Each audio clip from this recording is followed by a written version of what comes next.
तपः स्वाध्याय निरतं तपस्वी वाग्विदाम्बरं नारदं परिपप्रच्छ वाल्मीकिर्मुनिपुंगवम्। आप सभी को नमस्ते। संस्कृत वयुनम चैनल पर आप सभी का हार्दिक स्वागत है। आज हम इस वीडियो के माध्यम से वाल्मीकि रामायण का विस्तृत परिचय जो है वह हम प्राप्त करेंगे। जैसा कि आप सभी को विदित है, रामायण जो है उनके रचयिता आदि कवि वाल्मीकि माने जाते हैं, इसलिए इनको वाल्मीकि रामायण के नाम से भी जाना जाता है। और संस्कृत जगत में यही काव्य है जिसे आदि काव्य के नाम से भी जाना जाता है। काव्य की गंगा रामायण से ही प्रकट हुई और हम जानते भी हैं कि काफी सारे संस्कृत साहित्य में नाटक हो, महाकाव्य हो या फिर अन्य कई कृतियां हो, जिनका आधारभूत ग्रंथ उपजीव्य जो है वह रामायण या फिर महाभारत जैसे ग्रंथ रहे हैं। तो इसमें आज हम वाल्मीकि रामायण का परिचय प्राप्त करेंगे। तो जैसा कि हमने बताया कि इनके रचयिता आदि कवि वाल्मीकि है और वाल्मीकि जी के बारे में हमें काफी सारी किंवदंतियां भी सुनने में मिलती है कि जैसे कि वह अपने पूर्व आश्रम में लुटेरे थे, वालिया लुटारा लुटेरे करके लोगों को लूटा करते थे। और फिर एक दिन उनको नारद जी मिल गए और नारद जी ने उन्हें बोध दिया और उनका हृदय जो है वह परिवर्तन हुआ और वह वालिया लुटारे में से वाल्मीकि जी बन गए। ऐसी काफी किंवदंतियां प्राप्त होती है और इनका सुंदर निदर्शन उपनिषद गंगा नाम की धारावाहिक श्रेणी में भी वाल्मीकि जी के पूर्वाश्रम और उन्होंने किस प्रकार से रामायण की रचना करी, उनका एक संक्षिप्त एपिसोड उपनिषद गंगा की श्रेणी में है, वह भी यूट्यूब पर प्राप्त है, आप देख सकते हैं। तो चलिए रामायण का परिचय प्राप्त करते हैं। तो जैसे कि आप सभी जानते हैं कि रामायण जो है उसमें 7 कांड है। बालकांड, अयोध्या कांड, अरण्य कांड, किष्किंधा कांड, सुंदर कांड, युद्ध कांड जिसे लंका कांड भी कहा जाता है, और अंतिम कांड जो है वह उत्तर कांड है। और यही बात वाल्मीकि जी ने भी बालकांड के आरंभ में ही चतुर्थ अध्याय में श्लोक के माध्यम से बताई है। चतुर्विंशत सहस्राणि श्लोकानाम उक्तवान ऋषि तथा सर्ग शतान पंच षटकांडानि तथोत्तरम।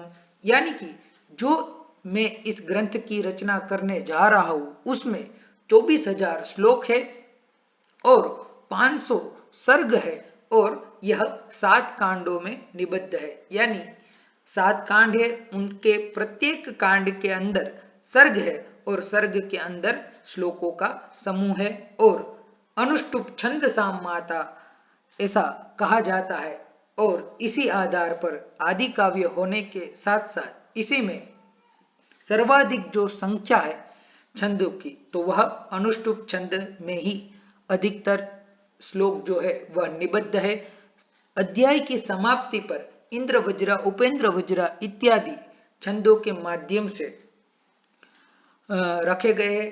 बाकी ज्यादातर जो छंद है वह अनुष्टुप छंद में ही श्लोक प्राप्त होते हैं। और प्रतिज्ञा भी वाल्मीकि जी ने की है कि यावत् स्थास्यन्ति गिरयः सरितश्च महीतले तावद् रामायण कथा लोकेषु प्रचरिष्यति।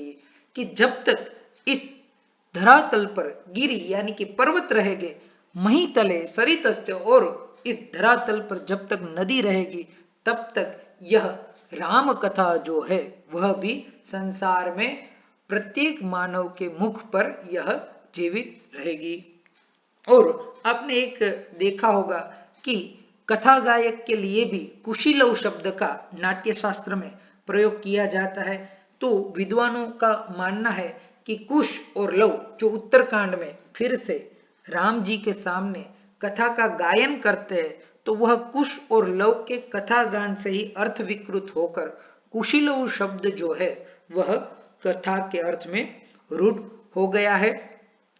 तो अब हम जब प्रत्येक कांड की विषय वस्तुओं को देखें, उससे पहले आज वाल्मीकि रामायण के कितने संस्करण हमें उपलब्ध है और वह कहां से प्रकाशित है उनको सबसे पहले जानते हैं। तो जिसमें सबसे प्रथम संस्करण जो है वह बंबई संस्करण है, जिसे देवनागरी संस्करण भी कहा जाता है। इसका संपादन जो है वह केपी परब ने 1902 ईस्वी सन में किया था और निर्णय सागर प्रेस से यह प्रकाशित हुआ है। इसी संस्करण पर नागेश जी ने अपनी तिलक टीका लिखी हुई है तथा इसी संस्करण पर शिरोमणि एवं भूषण टीकाएं जो है वह प्राप्त है। वीडियो के अंत में कौन कौन सी टीका ग्रंथ कमेंट्रीज जो है वह रामायण पर लिखी हुई है इसके बारे में भी हम विस्तार से आगे जानेंगे। इसके बाद बंगाल संस्करण है, जिसका प्रकाशन जो है वह इटली के विद्वान जी गोरेशियो ने 1843 ईस्वी सन से 1867 ईस्वी सन के बीच में इनका संस्करण किया था और इसी बंगाल संस्करण का अंग्रेजी अनुवाद जो है वह मनमथ नाथ दत्त द्वारा कलकत्ता से 1892 से 1894 में किया गया है। यह एक अत्यंत महत्वपूर्ण प्रश्न है। काफी परीक्षाओं में भी यह प्रश्न पूछा जाता है कि रामायण जो है उस रामायण का, वाल्मीकि रामायण का सबसे पहले अंग्रेजी इंग्लिश ट्रांसलेशन जो है वह किसने किया था। तो हमें याद रखना चाहिए कि वह मनमथ नाथ दत्त जी जो है उन्होंने सबसे पहले अंग्रेजी में इनका अनुवाद किया था। और पद्य में भी जिस प्रकार से वाल्मीकि जी ने संस्कृत पद्य में संपूर्ण रामायण की रचना की है, उसी प्रकार से RTH ग्रिफिथ ने 5 खंडों में 1870 से लेकर 1874 तक ईस्वी सन में इनका पद्य में भी अंग्रेजी में अनुवाद किया है। तो बंबई और बंगाल संस्करण के बाद एक है पश्चिमोत्तर संस्करण, या जिसे कश्मीर संस्करण भी कहा जाता है। इनका DAV कॉलेज लाहौर के अनुसंधान विभाग के द्वारा 1923 में ईस्वी सन में संपादन किया गया था। और दाक्षिणात्य संस्करण जो मद्रास के मध्य विलास बुक डिपो से 1929 से 1930 ईस्वी सन के बीच हुआ है। यहाँ पर कुंभकोण भी लिखा हुआ है, यानी मद्रास जो है उनका प्राचीन नाम जो है वह कुंभकोण था। आज भी मद्रास को हम चेन्नई के नाम से जानते हैं। तो यह सारे कालक्रम से शहर के जो नाम है वह परिवर्तित होते रहते हैं, लेकिन हमें प्राचीन नाम जो है उन्हें भी याद रखना चाहिए। अब देखिए कि क्षेमेंद्र जो है, उन क्षेमेंद्र की रामायण मंजरी का हम जब अध्ययन करते हैं तो हमें पता चलता है कि इस रामायण मंजरी पर काश्मीर जो संस्करण है, काश्मीरी संस्करण, उनका ज्यादा प्रभाव परिलक्षित होता है। और जबकि भोज द्वारा रामायण को आधार बनाकर रामायण चंपू जो लिखी गई है उस पर बंबई संस्करण का प्रभाव हम देख सकते हैं। और हरिवंश पुराण जो है उसमें भी 236वें अध्याय में रामायण विषय उल्लेख जो प्राप्त है वह भी बंगाल संस्करण से समीप रखते हैं। तो इस प्रकार से हमने बंबई संस्करण, बंगाल संस्करण, पश्चिमोत्तर या कश्मीर संस्करण, दाक्षिणात्य संस्करण और हरिवंश पुराण में भी बंगाल संस्करण का प्रभाव, यह सारी चीजें जानी। तो चलिए आगे हम वाल्मीकि रामायण के जो 7 कांड है उन 7 कांड की विषय वस्तु क्या है उसके बारे में जानते हैं। तो सबसे पहला जो कांड है वह है बाल कांड, जिसमें 77 सर्ग है। 77 सर्ग जो है वह, या अध्याय भी आप कह सकते हैं, 77 अध्याय हमें बालकांड में प्राप्त होते हैं। आरंभ के जो 4 सर्ग है रामायण में, इस कांड में, वह रामायण रचना की पूर्व पीठिका है, या ऐसा भी कह सकते हैं कि इसमें से भी 2 अध्याय जो है वह संक्षिप्त रामायण को सूचित करते हैं। दूसरे अध्याय में, बालकांड के दूसरे अध्याय में यह प्रतिज्ञा श्लोक है कि मां निषाद प्रतिष्ठां त्वम अगमः शाश्वती समा यत् क्रोंच मिथुनात् एकम अवधि काम मोहितम। वाल्मीकि जी का जब हृदय परिवर्तन हो गया और वह तपश्चर्या कर रहे थे, तब एक दिन वह नदी के किनारे जाते हुए प्रातः प्रातः संध्या की वेला में अपना दैनंदिन क्रम निभाने के लिए जब जाते, तब वह एक अत्यंत मार्मिक करुण दृश्य देखते हैं कि कोई व्याध अपने एक बाण के प्रहार से क्रोंच युगल जो पक्षी थे उसमें से क्रोंच का वध हो जाता है और क्रोंच जो है अपर क्रोंच पक्षी वह विलाप कर रहा है। तो इसी प्रसंग को देखकर अनायासी वाल्मीकि जी के मुंह से यह श्लोक निकल पड़ा, मां निषाद प्रतिष्ठा त्वम अगमः शाश्वती समा यत् क्रोंच मिथुनादेकम अवधि काम मोहितम। हे निषाद, तेरा कभी भी कल्याण न होगा कि तूने एक क्रोंच युगल का जो जोड़ा है उनको उनमें से एक का तुमने वध कर दिया और जो काम मोहित थे ऐसे क्रोंच युगल को बिछड़ने का पाप जो है उससे आप परिलक्षित होगे। तो यह इस श्लोक के माध्यम से वाल्मीकि जी के अंतर्निहित जो काव्य गंगा थी वह प्रस्फुटित हुई और तभी ब्रह्मा जी उनके पास आकर कहते हैं, कुरु राम कथाम पुण्यम श्लोकबद्धाम मनोरमाम। हे वाल्मीकि जी, आप राम कथा को लिखना प्रारंभ कीजिए और मनोरम श्लोकों के द्वारा इस रामायण की रचना कीजिए। आप ही रामायण को लिखने में सक्षम है। तब वाल्मीकि जी कहते हैं कि मुझे संपूर्ण वृत्तांत जो है रामायण का वह मुझे मालूम नहीं है, तो मैं किस प्रकार से रामायण का लेखन कर पाऊंगा। तब ब्रह्मा जी कहते हैं, सर्वम विदितम ते भविष्यति, तुम्हें अपने आप ही सारी जो कथाएं हैं राम विषयक, सीता विषयक, रामायण विषयक, वह सारी कथाएं तुम्हें अपने आप ही ज्ञात हो जाएगी। और काफी सारे विद्वान यह भी बताते हैं कि मां निषाद प्रतिष्ठा त्वम अगम शाश्वती क्षमा, यह जो श्लोक है यह श्लोक भी एक प्रकार से संक्षिप्त रामायण को ही दर्शाता है। यहाँ पर जो निषाद है वह निषाद यानी कि रावण है और क्रोंच युगल जो है वह राम और सीता को परिलक्षित करके कहा गया है। तो यही श्लोक के 3-4 अर्थ जो है विभिन्न टीकाकारों ने, विद्वानों ने बताए हैं, उनकी भी चर्चा कभी अवसर आने पर हम करेंगे। लेकिन अभी हम परिचय को आगे प्राप्त करते। मूल जो कथा है रामायण की कथा वह पंचम सर्ग से प्रारंभ होती है, 4 सर्ग तक बताया, वैसे वह पूर्व पीठिका है।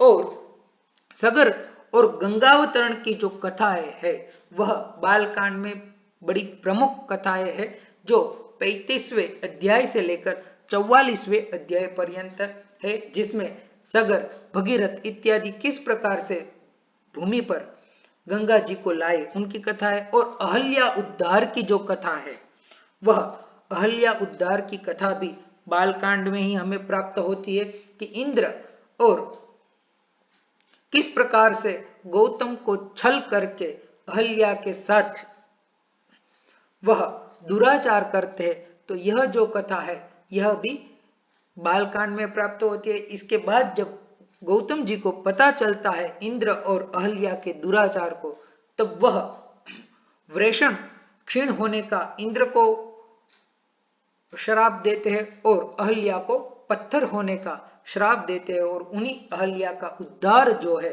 वह करते हैं। यह सारी कथा जो है वह विश्वामित्र जी राम को सुनाते हैं और राम फिर यह कथा सुनकर अहल्या का उद्धार करते हैं। तो इस प्रकार से यह 3 प्रमुख सगर और गंगावतरण कथा और अहल्योद्धार कथा जो है वह बालकांड की प्रमुख घटना है। इसके बाद अयोध्या कांड आता है।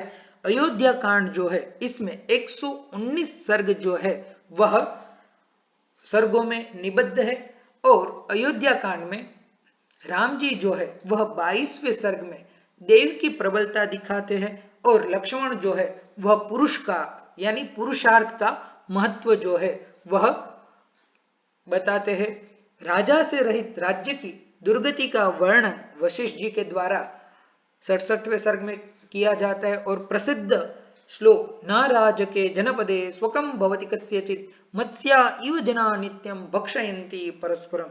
यदि राजा के बिना कोई राज्य होता है तो मात्स्य न्याय की यानी जैसे समुन्दर में बड़ी मछली छोटी मछली को निगल जाती है, उसी प्रकार से यदि राजा का दंड, राजा का अनुशासन यदि प्रजा पर नहीं रहेंगे तो बड़े लोग जो है वह छोटे लोगों का शोषण करने लगेंगे। यही मत्स्य न्याय रामायण में भी दिखाया गया है।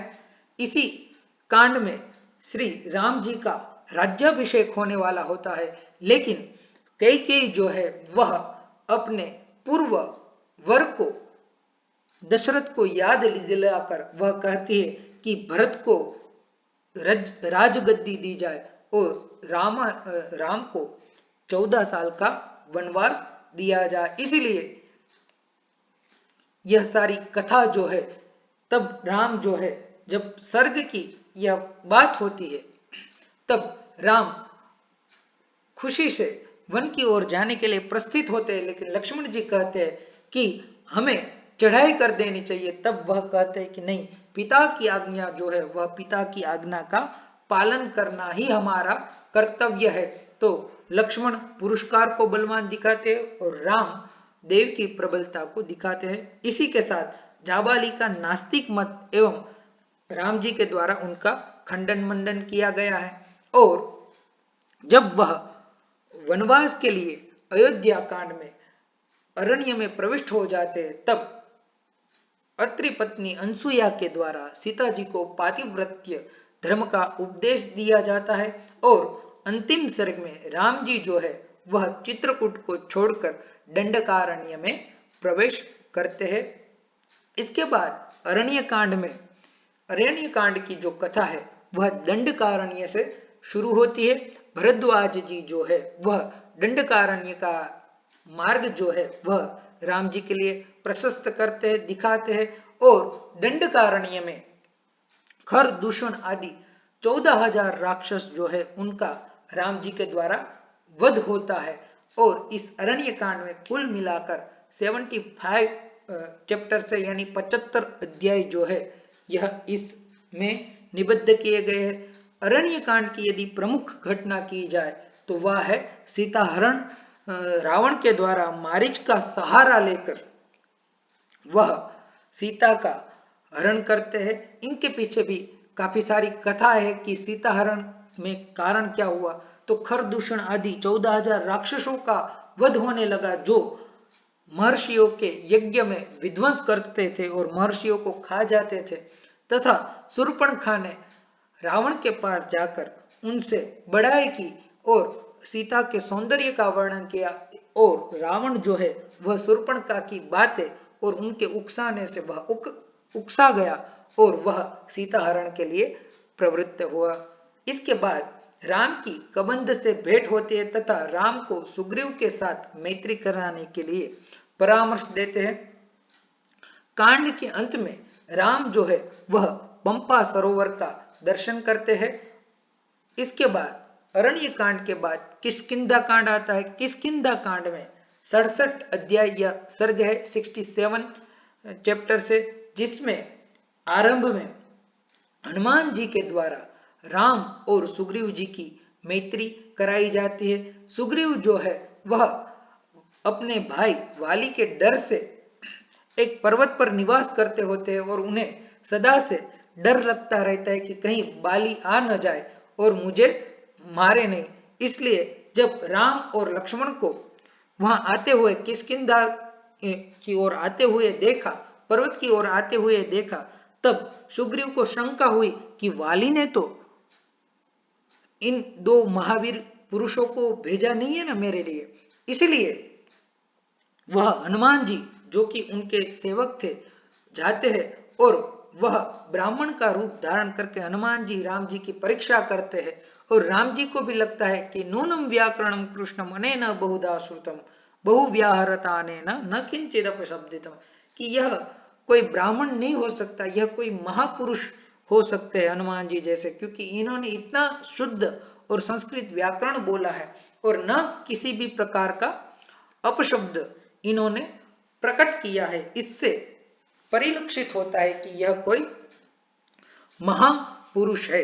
इसके बाद जब हनुमान जी को ज्ञात हो जाता है कि राम और लक्ष्मण किस वजह से इस ओर आए हैं, तब वह सुग्रीव को और हनुमान राम जी की सुग्रीव और राम की मैत्री करवाते हैं। इसके बाद बारिश का मौसम होता है, तो वर्षा काल के जो 4 मास है वह चातुर्मास राम जी प्रश्रवण गिरी पर यापन करते हैं और वहीं पर उससे पहले बाली का वध भी प्रदर्शित किया गया है और सुग्रीव के द्वारा संपूर्ण अपनी वानर सेना को सीता जी को ढूंढने के लिए भेजा जाता है। किष्किंधा कांड के बाद सुंदरकांड आता है। सुंदरकांड में जब हनुमान जी को पता चलता है कि सीता जी जो है वह रावण के द्वारा लंका में ले गई, हरण करके ले गए हैं, तब अन्य कोई वानर जो है वह समुद्र को पार करने के लिए समर्थ नहीं थे और जो समर्थ थे वह फिर से आने के लिए, फिर से समुद्र को लांघ कर आने के लिए समर्थ नहीं थे। इसलिए हनुमान जी जो है वह अपने पराक्रम से समुद्र को लांघ कर लंका में प्रवेश करते और वहां पर बीच समुद्र में भी काफी सारी कठिनाई आते, उनको पार करके लंका में प्रवेश करते हैं और लंका में भी वह चप्पा चप्पा देखते हैं, लेकिन उन्हें सीता जी का कहीं पर भी पता नहीं चलता है। तब हनुमान जी बहुत परेशान होते हैं। उन्होंने रावण के अंतपुर में और सभी जगह देखा, लेकिन जब उनको पता नहीं चलता है तब उनके मन में संशय भी होता है। जब राम अंतपुर में देखा तो उन्होंने कहा कि मेरे अंतपुर की यह स्थिति देखकर कि रावण जो है वह अनेक अंगनाओं के साथ संलिप्त है, तब उनके मन में हुआ कि मनो ही हेतु सर्वेशाम इंद्रियाणाम प्रवर्तने शुभाशुभास्वस्थासु तच्च में सुव्यवस्थितम, कि मन जो है वही सब में कारण है, सभी इंद्रियों का प्रवर्तन में मन ही कारण है और मेरा मन जो है शुभ और अशुभ दोनों अवस्था में सुव्यवस्थित है, इसलिए मेरे मन में कोई भी प्रकार से विकार जो है वह प्रस्तुत या प्रकट नहीं हुआ है। फिर वह अशोक वनिका में जाकर देखते हैं तो उन्हें सीता जी का परिज्ञान होता है, अभिज्ञान होता है और सीता जी को पहचान कर वह राम जी की मुद्रिका सीता जी को प्रदान करते हैं और सीता जी भी अपनी चूड़ामणि जो है वह हनुमान जी को प्रदान करते हैं। इसके बाद अशोक वाटिका का विध्वंस इत्यादि जो वर्णन है वह सुंदरकांड में दिया गया है। इस कांड का नाम सुंदर क्यों पड़ा, इसके बारे में भी काफी सारी कथाएं हैं। एक तो नायक यानी कि राम जी और नायिका को संकट के समय में शुभ समाचार जो है वह प्राप्त होते हैं। हनुमान जी के माध्यम से राम जी सीता जी की खोज कर रहे हैं, ऐसा सीता जी को अवलंबन प्राप्त होता है। और जब राम जी को भी सीता जी के चूड़ामणि के माध्यम से सीता जी सकुशल है, राक्षसों के मध्य में होने के बावजूद भी, ऐसा सुंदर समाचार नायक और नायिका को प्राप्त होता है, इसलिए इसका नाम सुंदरकांड है। और कहा जाता है कि इस कांड के जो नायक है वह हनुमान जी है। हनुमान जी ही पूरे सुंदरकांड में छाए हुए हैं उनके पराक्रम से, इसलिए हनुमान जी का भी एक नाम सुंदर होने से इस कांड का नाम सुंदरकांड है। और अन्य काव्यों की अपेक्षा इसमें अधिक काव्यात्मक वर्णन होने से भी इसे सुंदरकांड कहा जाता है। इसके बाद युद्धकांड आता है। युद्धकांड जो है इसमें 128 सर्ग या अध्याय प्राप्त होते और सर्ग की अध्याय की दृष्टि से सबसे बड़ा कांड जो है वह युद्धकांड है। इसमें अधिकतर युद्ध का ही वर्णन हमें प्राप्त होता है। और अंतिम जो कांड है वह कांड है उत्तरकांड, जिसमें 111 सर्ग या अध्याय हमें प्राप्त होते हैं। और बालकांड के समान ही अनेक इतिहास पुराणात्मक आख्यान जो है वह इस उत्तरकांड में हमें प्राप्त होते हैं। राम के द्वारा जब अगस्त्य ऋषि से पूछते हैं तब वह रावण के वंश की कथा सुनाते हैं और लवणासुर से पीड़ित मुनियों की रक्षा के लिए शत्रुघ्न जो है वह जाते हैं। शंभुक वध की भी कथा यहाँ पर प्राप्त होती है, जो कि उत्तर रामचरित में भी भवभूति ने शंभुक वध की कथा दिखाई है, तो वह यहाँ से प्रेरित हो सकती है। इल पुरुरव आख्यान भी है। और अंत में कहा गया है स्वर्गीय ते संगमो भूयो भविष्यति न संशय। ब्रह्मा जी के द्वारा सीता के पाताल प्रवेश पर राम को आश्वासन देने के लिए ब्रह्मा जी कहते हैं स्वर्गीय ते संगमो भूयो भविष्यति न संशय। तो अति संक्षिप्त रीति से हमने यहाँ पर यह जो विषय वस्तु जो थी रामायण की, इसको हमने जाना।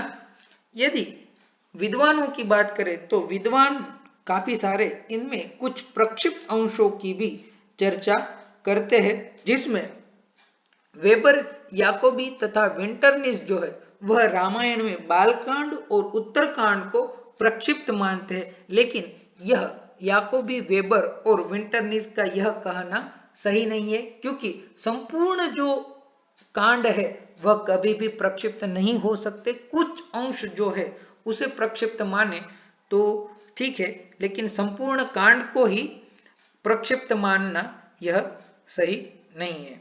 तो याकोबी ने दास रामायण में अपने में यह मत रखा है और विद्वान वेबर ने उबेर दास रामायण में यह मत रखा है। मूल कथा का संबंध बालकांड और उत्तरकांड से नहीं है, ऐसा भी इन विद्वानों का कहना है। और भाषा शैली की दृष्टि से भी बालकांड और उत्तरकांड समान है, और अन्य कांड जो है उनमें भाषा की भी वैविध्यता है, इसलिए ये विद्वान इनको प्रक्षिप्त अंग मानते हैं। महाभारत के ही रामोप्याख्यान तथा अन्य राम काव्यों में उत्तरकांड की कथा नहीं प्राप्त होती है। इस वजह से भी बालकांड और उत्तरकांड जो है वह प्रक्षिप्त अंश है। लेकिन भारतीय विद्वानों का मानना है कि संपूर्ण बालकांड और उत्तरकांड जो है वह प्रक्षिप्त नहीं है, लेकिन जिस पर टीकाकारों ने, कमेंटेटर ने टीका नहीं की है, कमेंट्री नहीं की है, उतने ही अंश को हमें प्रक्षिप्त मानना चाहिए। पूरे प्रकांड को प्रक्षिप्त नहीं मानना चाहिए। अवतारवाद के विकास के अनंतर रामायण में कुछ अंश जोड़े गए हैं, ऐसा भी काफी सारे विद्वानों का कहना है कि राम को जो विष्णु का अवतार कहा जाता है वह भी अवतारवाद का ही एक अंग है।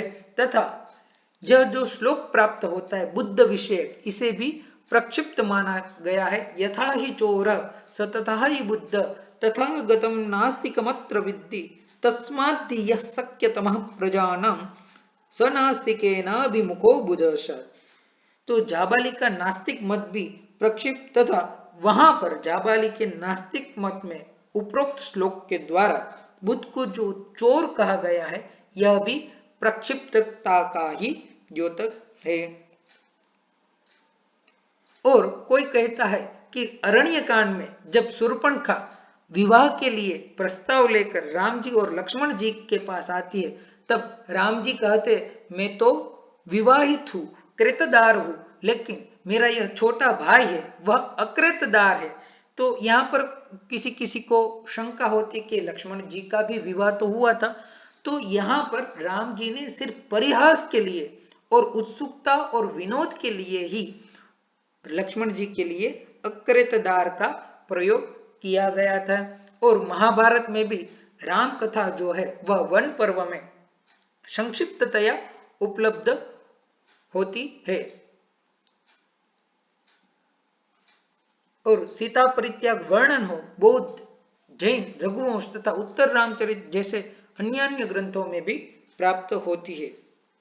आनंद वर्धन ने भी 850 ईस्वी सन में रामायणे ही करुणो रसः स्वयं आदि कविना सूत्रितः निर्व्यूढ़श्च स सीतात्यंत वियोग पर्यंतम एव स्वप्रबंधम उपरचयता। ऐसा आनंद वर्धन नाचार्य ने ध्वन्यालोक में लिखा हुआ है, इसलिए संपूर्ण उत्तरकांड को हम प्रक्षिप्त नहीं मान सकते, क्योंकि यहाँ पर उन्होंने ही लिखा हुआ है। इसी प्रकार युद्ध कांड के अंतिम सर्ग में रामायण के पठन, श्रवण और लेखन का भी सुंदर फल बताया गया है, जैसा कि ये लिखंती हच नरास तेषाम वास त्रिविष्टपे, यानी जो कोई इस वाल्मीकि रामायण को पढ़ेगा, लिखेगा, इनका श्रवण करेगा, उनका वास जो है वह त्रिविष्टपे यानी स्वर्ग में होगा। इसलिए इनकी काफी सारी प्रतिलिपियां जो है वो भी होने लगी होगी, ऐसा हम मान सकते हैं।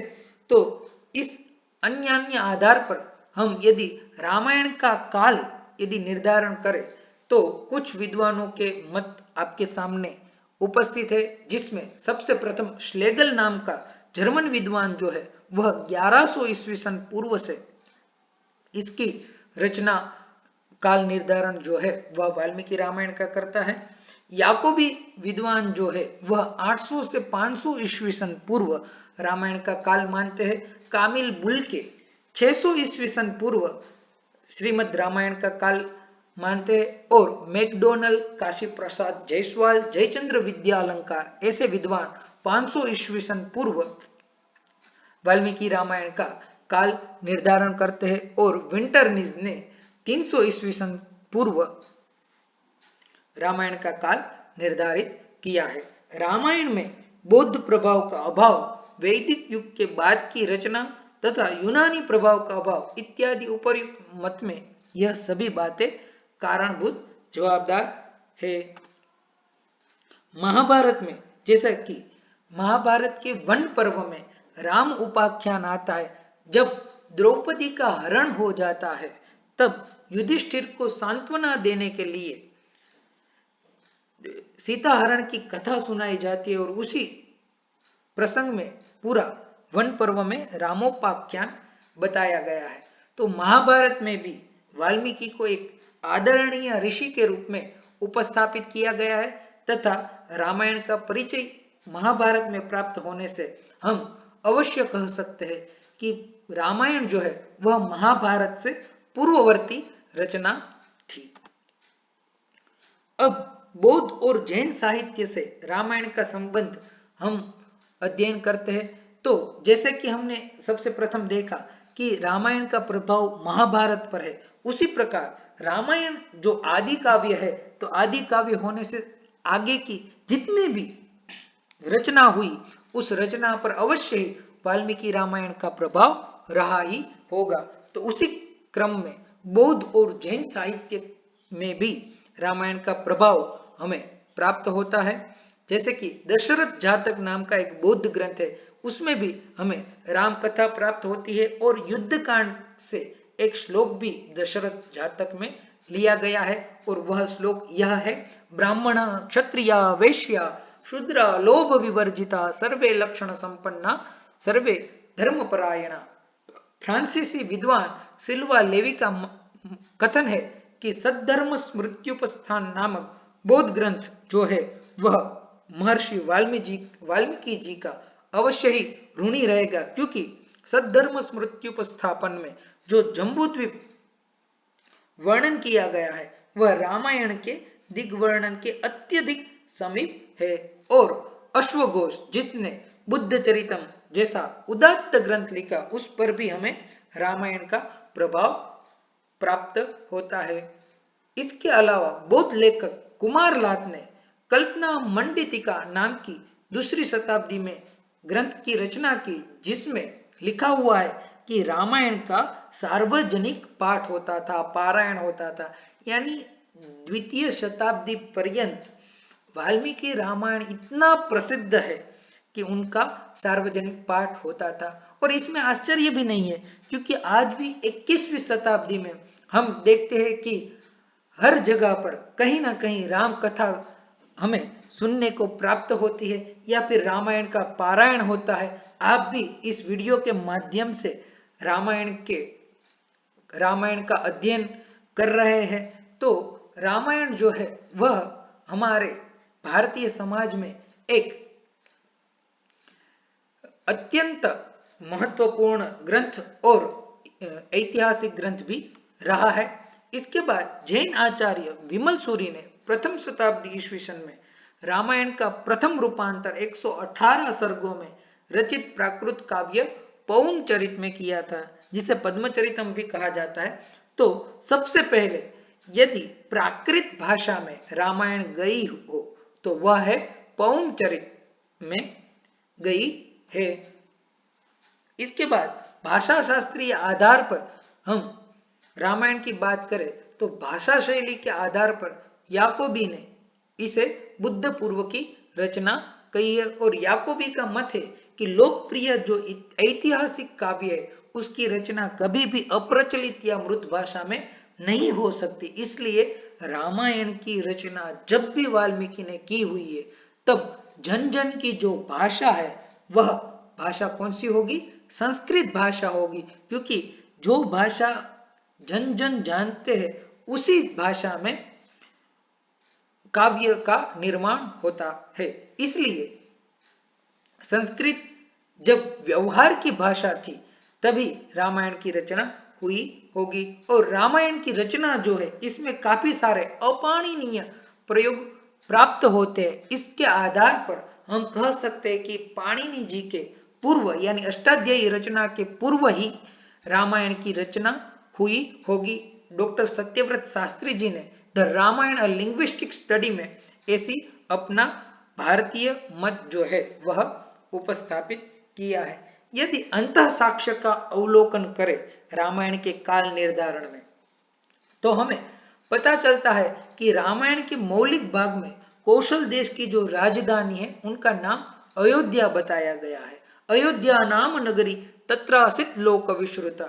और बौद्ध तथा जैन ग्रंथों में इसी नगरी यानी अयोध्या नगरी का नाम क्या बताया गया है? साकेत बताया गया है।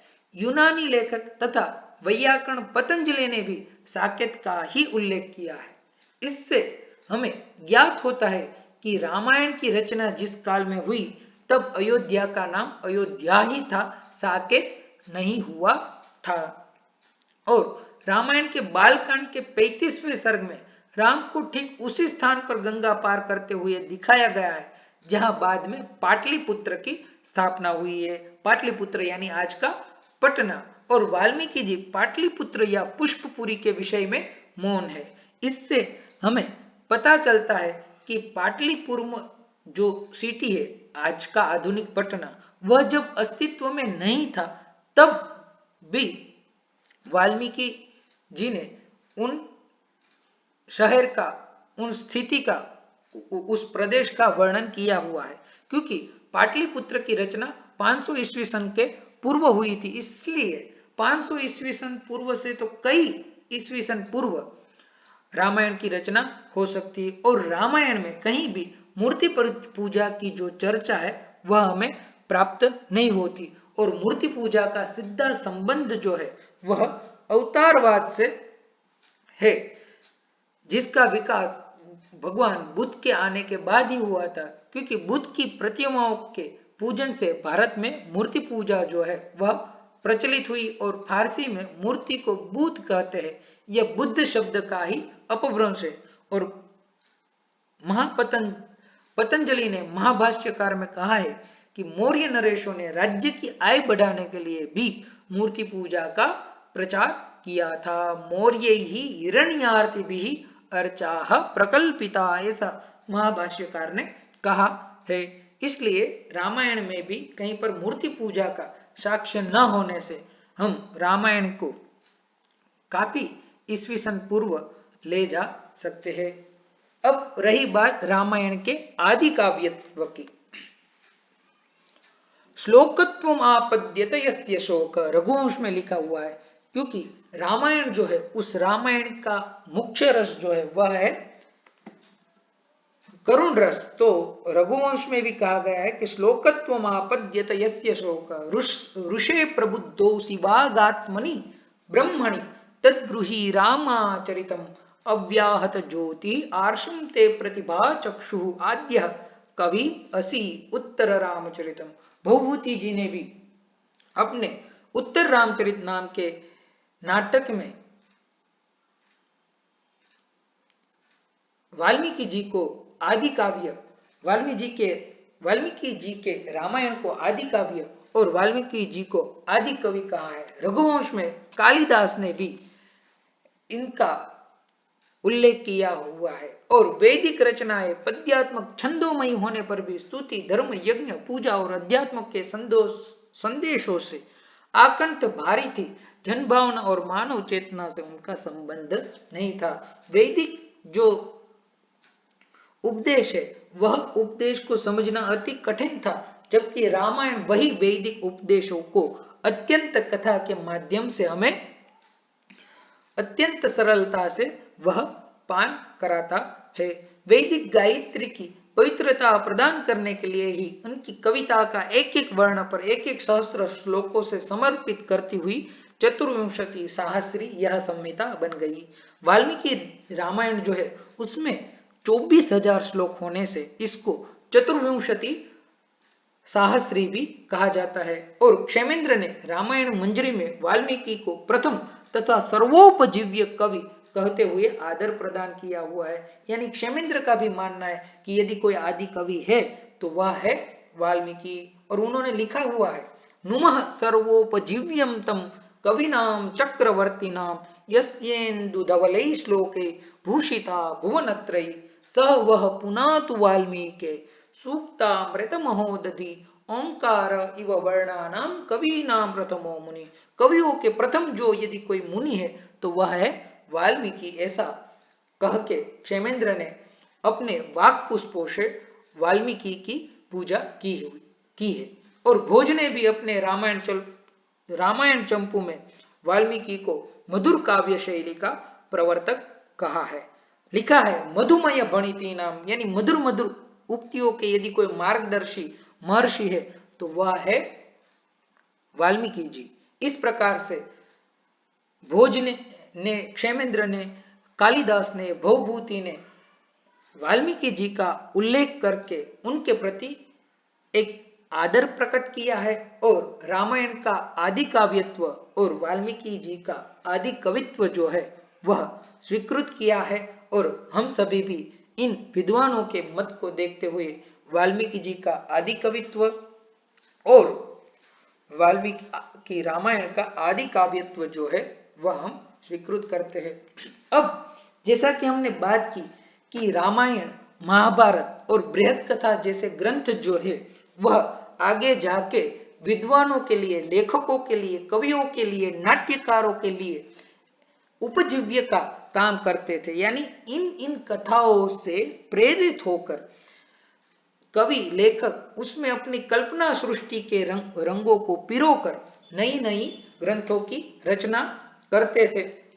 तो उसमें रामायण कहां कहां पर उपजीव्य के रूप में शामिल हुई उसको देखते हैं। तो रामायण का जो उपजीव्यत्व है, आहरण है, वह दो प्रकार से हुआ। एक तो संपूर्ण रामायण कथा को ही उठाकर उनमें कुछ चेंजेस करके, कुछ बदलाव करके संपूर्ण रामायण का ही अनुहरण किया गया।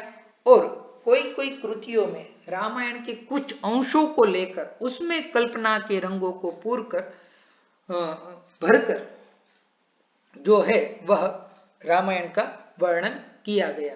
तो संपूर्ण रामायण के को विविध भाषाओं में आवश्यकतानुसार प्रसंगों का विन्यास यदि देखे तो उसमें अद्भुत रामायण, आनंद रामायण, भुषुंडी रामायण, तमिल में कंब रामायण, तेलुगु में रंगनाथ रामायण और बंगला में कृत्तिवास रामायण जो है वह हमें प्राप्त होती है। और रामायण के मुख्य अंशों को आधार बनाकर यदि काव्य, नाटक या चंपू काव्य की रचना हुई हो तो उसमें भट्टी के द्वारा रचित रावण वधम, जिसे भट्टी काव्य भी कहा जाता है, और व्याकरण का अध्ययन के लिए यह महाकाव्य अत्यंत सहायक है।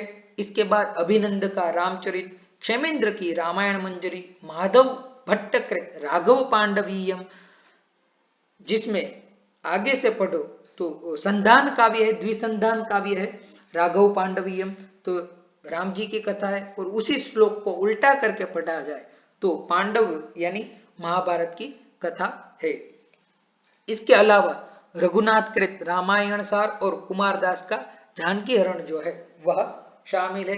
कृष्णमाचार्य ने अपने ऐतिहासिक ग्रंथ हिस्ट्री ऑफ संस्कृत लिटरेचर में बताया है कि रामायण को उपजीव्य मान के 54 जितने 54 जितने महाकाव्यों की रचना की हुई है और उन्होंने इस 54 महाकाव्यों की सूची जो है वह भी हिस्ट्री ऑफ संस्कृत लिटरेचर ऐसे अपने ग्रंथ में दी हुई है।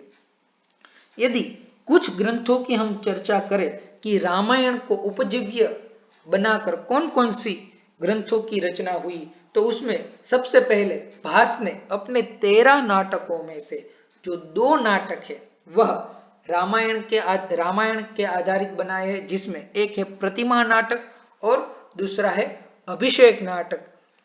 अभिषेक नाटक में राम जी का अभिषेक होता है, विभीषण का अभिषेक होता है और सुग्रीव का अभिषेक होता है। तो यह 3 प्रधान अभिषेक होने से इनका नाम अभिषेक नाटक रखा गया है। और प्रतिमा नाटक में दशरथ की प्रतिमा को देखते हैं प्रतिमा गृह में भरत, तो उनको आश्चर्य होता है और वह चिंता करते हैं कि क्या दशरथ मेरे पिता स्वर्गवास को चले गए। तो यह प्रतिमा की कल्पना होने से इनका नाम प्रतिमा नाटक है। इसके अलावा भवभूति के 2 नाटक है, महावीर चरित और उत्तर रामचरित। इसमें भी उत्तर रामचरित ने बहुत ही ख्याति प्राप्त की। इसके बाद धीरनाग जो है उनकी कृति है कुंदमाला, जिसमें सीता जी गंगा जी को प्रतिदिन कुंद की माला चढ़ाएगी ऐसी प्रार्थना करती है। उनकी वजह क्या है उनके लिए हम कभी और दिन बात करेंगे, लेकिन कुंदमाला चढ़ाने की प्रतिज्ञा करती है, इसलिए इस नाटक का नाम कुंदमाला है। इसके अलावा राजशेखर की बाल रामायण, शक्तिभद्र की आश्चर्य चूड़ामणि, मुरारी की अनर्घ राघवम, और मुरारी ने इतना क्लिष्ट और वैदुष्यपूर्ण यह नाटक लिखा, इसलिए एक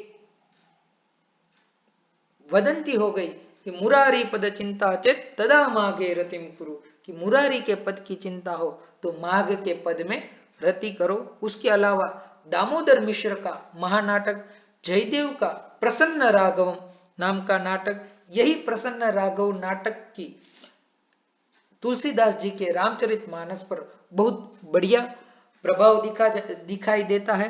इसके बाद रामभद्रा जी की जानकी परिणय, महादेव जी का अद्भुत दर्पण, भोज का रामायण चंपू, विश्वनाथ सिंह का रामचंद्र चंपू, अनंताचार्य का चंपू राघव, दिवाकर जी का अमोघ राघव, बौद्ध का तिब्बती रामायण 8वीं शताब्दी का, 9वीं शताब्दी में खोतानी रामायण, भट्टी काव्य पर जावा के रामायण ककविन 10वीं शताब्दी के, और मूल कथा के विकृत रूप में शेरी राम, ऐसी काफी सारी कथाएं जो है जो राम को संबंध मानकर और रामायण को उपजीव्य मान के लिखी गई है।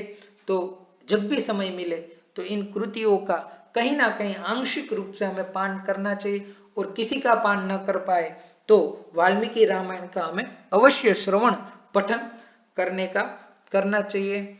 यदि भाव और भाषा सौंदर्य की बात की जाए वाल्मीकि रामायण में, तो काफी सारे उदाहरण जो है वह हमें प्राप्त होते हैं।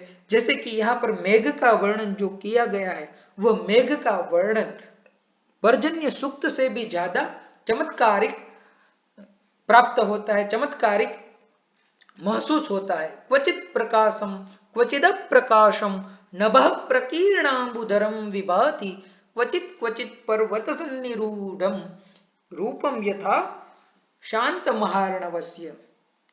यानी रामायण की जो शैली है वह सरल, प्रांजल, परिष्कृत और सुगम है। यदि आप रामायण को पढ़ते हैं पद्यमयी शैली में जो लिखी गई है, तो आपको ऐसा कभी भी प्रतीत नहीं होता कि आपने संस्कृत पढ़ा है या नहीं पढ़ा है। आप बहुत ही भावपूर्ण तरीके से रामायण को पढ़ सकते हैं। यदि रामायण के सांस्कृतिक महत्व की बात की जाए तो यह जो काव्य है वह आचार शास्त्र का संयुक्त रूप है।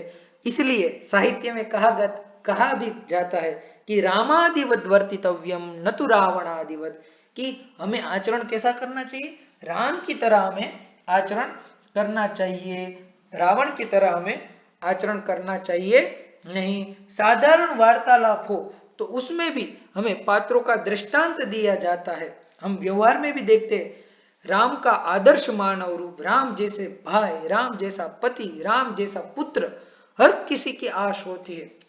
इसीलिए तो हम राम राज्य की परिकल्पना करते हैं।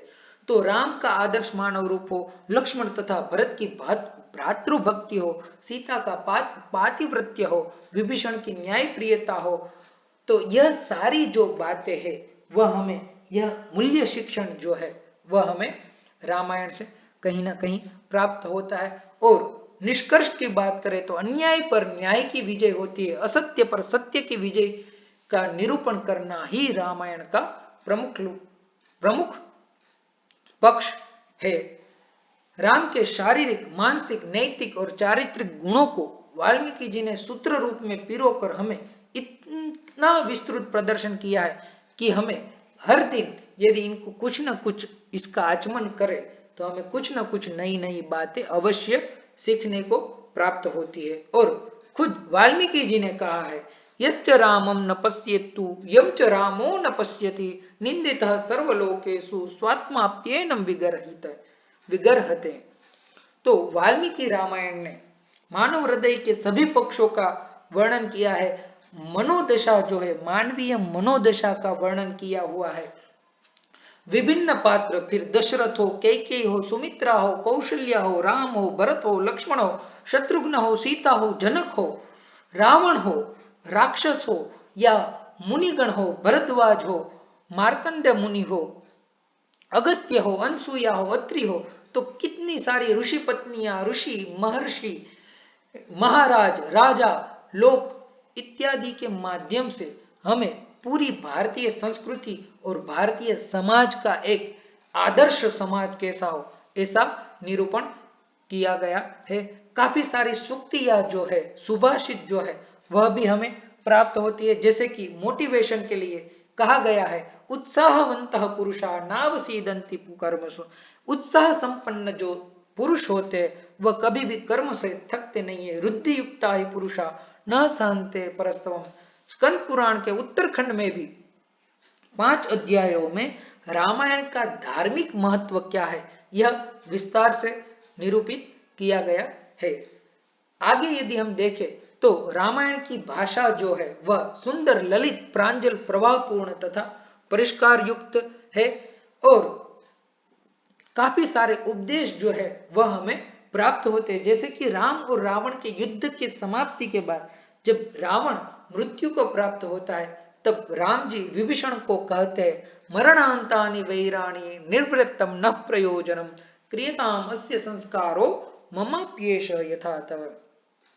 कि वेर जो है उनका कभी भी समाप्ति होने वाली ही नहीं है। हे विभीषण, जैसा यह तुम्हारा भाई था वैसा ही रावण जो है वह मेरे लिए भी पूज्य है, ज्ञानी है, इसलिए इसलिए तुम इनके भी संस्कार जो है वह करो। इसके अलावा क्रियापदी रूप जो है उनका यह सुंदर श्लोक जो है वह आपके सामने प्रस्तुत है। वहंति वर्षंति नदंति भांति ध्यायन्ति नृत्यन्ति समास्वसन्ति नथो घना मत्त गजा वनांता प्रिया विहीना शिखिनः प्लवंगा। तो देखिए, लट लकार के प्रथम पुरुष बहुवचन का कितना सुंदर प्रयोग दिखाया गया है। वहंती, वर्षंती, नदंती, भांति, ध्यायन्ति, नृत्यन्ति, समास्वसंती। तो ऐसी प्रांजल पूर्ण भाषा जो है वह हमें रामायण में प्राप्त होती है। इसके अलावा रामायण के रस योजना की बात करें तो रामायण में मुख्यतया करुण रस जो है वह प्रधान रस है।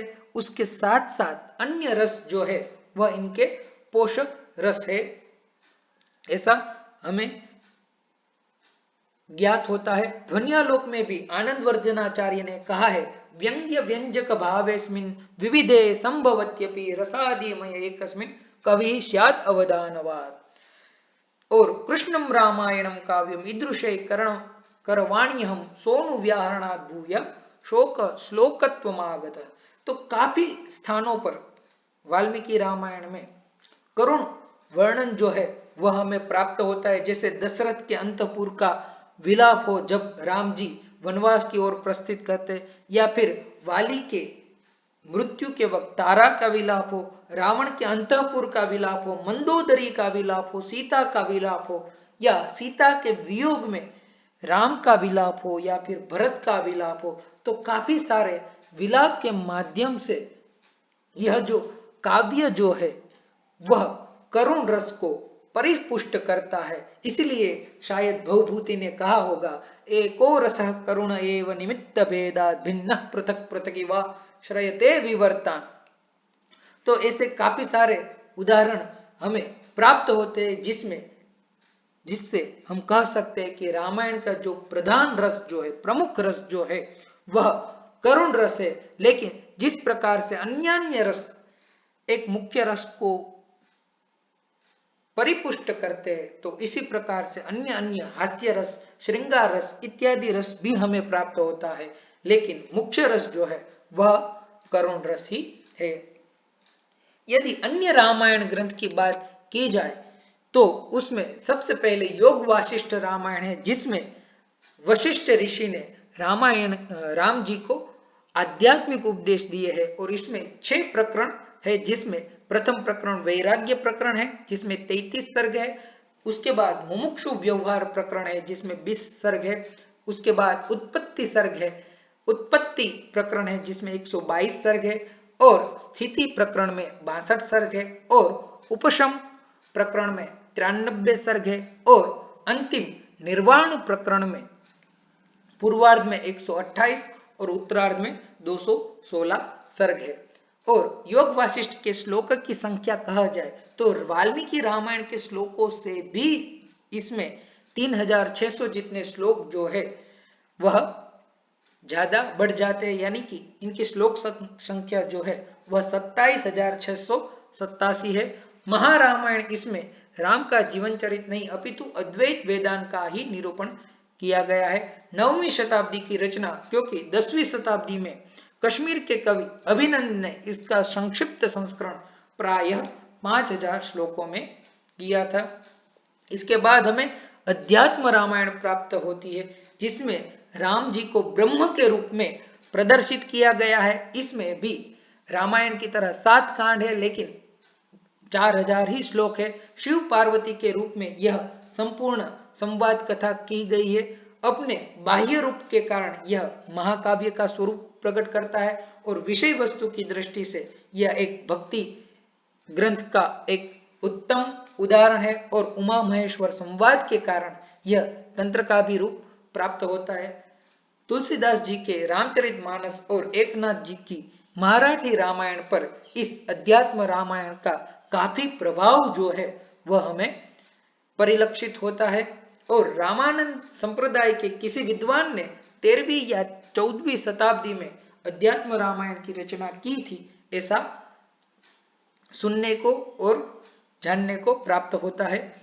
इसके बाद है अद्भुत रामायण, जिसमें राम की कथा के कतिपय अद्भुत प्रसंगों का वर्णन करने वाला यह 27 सर्गों का ग्रंथ है। इसमें सीता के जन्म की अद्भुत कथा का वर्णन है और बताया गया है कि नारद के शाप से जब लक्ष्मी जी ही सीता बनकर मंदोदरी की पुत्री के रूप में प्रकट हुई थी। और अंतिम है आनंद रामायण, अध्यात्म रामायण के उद्धरण होने से 15वीं शताब्दी की रचना इस ग्रंथ को मानी जाती है। आनंद रामायण में अध्यात्म रामायण का उल्लेख भी है और शिव पार्वती के संवाद के रूप में ही जिस प्रकार अध्यात्म रामायण में कथा की गई है उसी प्रकार यहाँ भी कथा की गई है, जिसमें 9 कांड है। जिसमें प्रथम सार कांड जिसमें 13 सर्ग है, उसके बाद यात्रा कांड जिसमें 9 सर्ग है, बाद में याग कांड, विलास कांड, जन्म कांड, विवाह कांड, राज्य कांड, मनोहर कांड और उपासना से संबद्ध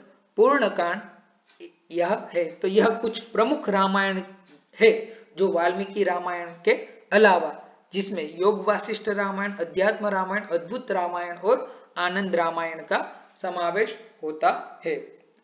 इसके बाद यदि हम रामायण की कुछ प्रमुख टीकाओं का वर्णन करें कि वाल्मीकि रामायण पर किन किन व्याख्याकारों ने, किन किन टीकाकारों ने टीकाएं लिखी है, तो उसमें सबसे पहले आती है रामानुजीय टीका, जो रामानुज ने 1400 ईस्वी सन में लिखी थी। इसके बाद सर्वार्थ सारा नाम की टीका है, जो वेंकटेश जी ने 1475 ईस्वी सन में लिखी थी। रामायण दीपिका तीसरे क्रम पर है, जो वैद्यनाथ दीक्षित ने 1500 ईस्वी सन में लिखी थी, जो कि व्याकरण के भी बहुत बड़े विद्वान थे, तो उन्होंने रामायण दीपिका नाम की टीका लिखी थी। चतुर्थ क्रमांक पर है विवरण नाम की टीका, जो ईश्वर दीक्षित जी ने 1525 ईस्वी सन में लिखी थी। उसके बाद रामायण भूषण नाम की टीका है, जो कि मेरी बहुत प्रिय टीका है, अवश्य अध्ययन करना चाहिए। गोविंद राज जी ने रामायण भूषण नाम की टीका लिखी हुई है। 1550 ईस्वी सन में यह टीका लिखी गई है और काफी सारे विद्वान, कथाकार और रामायण सेवी जन भी रामायण भूषण को पढ़ते हैं। उन्होंने काफी सारी व्याकरण युक्त और जहां कहीं पर भी विवाद है तो उन विवाद का समाधान जो है वह गोविंदराज ने रामायण भूषण के माध्यम से किया है। इसके बाद छठे क्रमांक पर वाल्मीकि हृदय नाम की टीका है, जिनके टीकाकार अहोबल है, जिन्होंने 1575 ईस्वी सन में यह टीका लिखी थी। सातवें क्रमांक पर रामायण तत्व दीपिका नाम की टीका है, जो महेश्वर तीर्थ ने 1600 ईस्वी सन में लिखी थी। उसके बाद आठवें क्रम पर अमृत कटक नाम की टीका है, जो माधव योगी जी ने 1650 ईस्वी सन में लिखी थी। नौवें क्रमांक पर रामायण तिलक नाम की टीका है, जो राजा राम वर्मा ने 1700 ईस्वी सन के पास लिखी थी। अंतिम तीन टीका है, जिसमें रामायण शिरोमणि टीका, यह भी एक प्रसिद्ध और ख्यात नाम टीका है, जो वंशीधर शिव सहाय जी ने 1865 ईस्वी सन में लिखी थी। और रामायण तात्पर्य संग्रह टीका, जो अप्पई दीक्षित जी ने लिखी थी। अप्पई दीक्षित का जी का भी संस्कृत साहित्य में बहुत बड़ा योगदान है, जिसमें से यह भी एक बहुत महत्वपूर्ण योगदान है, जो 1554 से 1626 ईस्वी सन के बीच लिखी थी। और अंतिम जो टीका है वह त्र्यंबक मखी जी के द्वारा लिखी गई धर्माकुत टीका है, जो 17वीं शताब्दी के उत्तरार्ध में लिखी गई थी। तो यदि हम देखें तो 15 से 17वीं शताब्दी के बीच ही रामायण की प्राय 10 जितनी टीकाएं लिखी गई है। इससे पहले भी काफी सारी टीकाएं जो है, कमेंट्रीज जो है वह लिखी गई है। हमें ढूंढनी चाहिए कि कहीं से हमें और भी टीकाएं रामायण के पर प्राप्त हो। और डॉक्टर आफ्रेट ने अपनी कैटलॉग में रामायण की 30 जितनी टीकाओं की सूचना दी हुई है। तो ऐसे हमने इस वीडियो के माध्यम से 1 घंटे का वीडियो हो चुका है, तो इस वीडियो के माध्यम से अत्यंत संक्षिप्त करते करते भी, करने का प्रयास करने पर भी, यदि सिर्फ रामायण का 360 डिग्री एनालिसिस करने जाए, यानी उनका कालक्रम, टीका ग्रंथ, अन्य ग्रंथ, तो भी 1 घंटे का वीडियो हो रहा है। तो आप भी ऐसी रामायण का अध्ययन कीजिए। आगे ऐसे ही वीडियो हम लाते रहेंगे। यदि यह वीडियो आपको पसंद आया हो, वाल्मीकि रामायण के बारे में आपको कुछ जानने को प्राप्त हुआ हो, तो इस वीडियो को लाइक कीजिए, अपने मित्र के समूह में इसे साझा कीजिए और संस्कृत वयूनम चैनल को सब्सक्राइब कीजिए। और आप अन्य किसी विषय पर यदि कुछ वीडियो चाहते हैं तो हमें कमेंट बॉक्स के माध्यम से या मेल के माध्यम से अवश्य ज्ञापित कीजिए। अस्तु, धन्यवादः, पुनः मिलामः।